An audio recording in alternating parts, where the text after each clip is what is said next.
మీరు 2 రోజుల కిందటే ఒక అగ్రశ్రేణి దినపత్రికలో ఒక స్టోరీ రాశారు.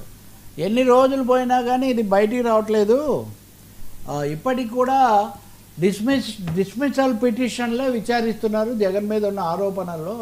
డిస్మిసల్ దశ దాటి ఫ్రేమింగ్ ఆఫ్ ఛార్జెస్, వాటి మీద ఇది ట్రయల్ ఇవన్నీ జరిగి ఎప్పుడు తేలాలి అని అంటే ఇప్పట్లో జగన్ మీద ఉన్న ప్రధానమైన సిబిఐ కేసు తేలేయట్లేదు అన్న అసంతృప్తి ఇందాక మనం చెప్పుకున్న పత్రికల్లో కూడా చాలా ఎక్కువగా వస్తుంది. ఇవన్నీ సిబిఐ కూడా సాఫ్ట్గా ఉంది అన్న దాంట్లో ఒక ఆరోపణ. సో సిబిఐ ఇప్పుడు టఫ్ స్టాండ్ తీసుకున్నట్టుగా కనిపిస్తుంది. వాళ్ళు జగన్ను అనుమతించమేమని. గతంలో కూడా సిబిఐ ఇలా ఉండగానే కోర్టు ఆయనకు అనుమతించింది. అది కూడా మనం గుర్తించాలి. ఇప్పుడు ఏం జరుగుతుంది?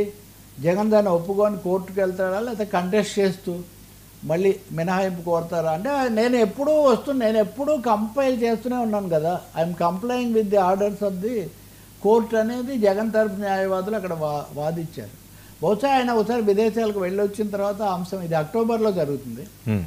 అప్పటికి ఈ అంశం ఒక కొలిక్కి రావచ్చు. వెదర్ సిబిఐ విచారణ ఇంకా తీవ్ర రూపం తీసుకుంటుందా, ఇంకా నెక్స్ట్ టర్న్ ఎలా ఉంటుందనేది. నాకైతే అందరికీ తెలిసిందే, దేశంలో మోదీ ప్రభుత్వం ప్రతిపక్షాలను గుప్పిట్లో పెట్టుకుంటుంది. వాటిని ముగింపు పలకడం కంటే కూడా కోర్టుల చుట్టూ తిప్పడం, అది తెగకుండా అందరినీ సస్పెన్స్లో పెట్టడమే సిబిఐ వ్యూహంగా ఉంటుందని భావిస్తున్నారు.